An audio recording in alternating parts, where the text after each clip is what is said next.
The second half of this year could be much brighter than RuneScape has been so far, but first, this week's update. Whenever you're ready, grab your cup of tea, sit back, relax, and enjoy.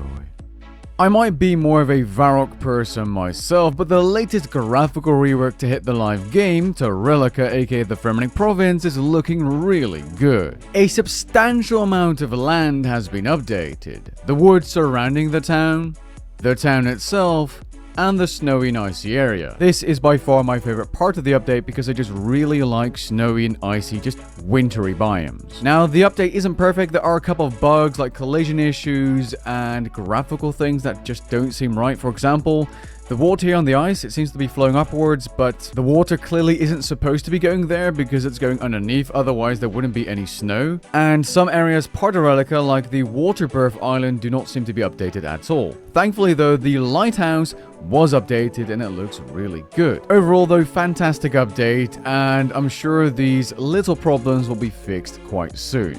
In terms of notable patches, there's actually a couple this week that I really think are huge. One is a search bar being added to the gameplay settings menu. And as you can see, it's super responsive. I'm just testing it here, showing you, the typical things that players might not be able to find quickly, like virtual leveling, legacy interfaces, how to automatically teleport porters, how to automatically destroy vials when empty, and so on. This is without a doubt one of the biggest quality of life updates ever to RuneScape, and while it might seem small, this is going to save players a lot of frustration. The Wealth Evaluator now has an option to show you your bank value per bank tab, which is really interesting. I did not know that my PVM supplies tab was worth 1.4 billion GP.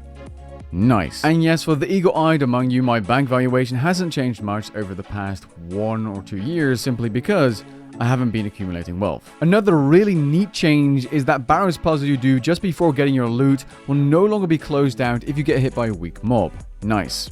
This week's update features a brand new in-game calendar which you can access by clicking the compass, aka adventures icon.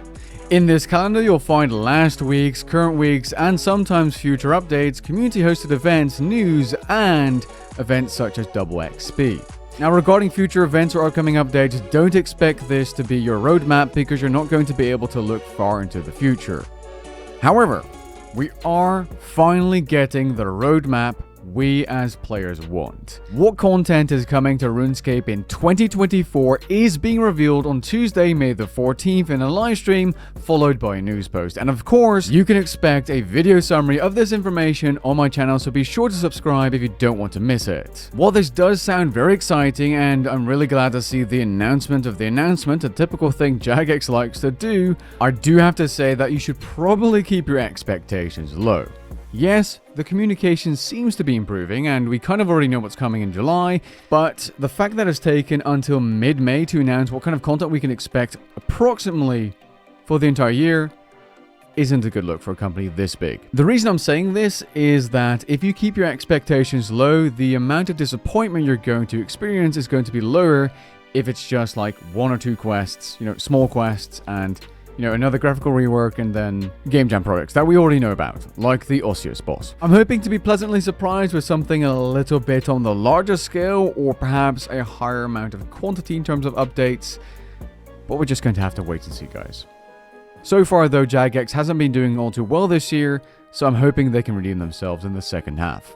With that being said, I hope you guys enjoyed this video and found it interesting. If you did, leave a like down below and maybe even consider subscribing, and I'll catch you guys in the next one. Peace.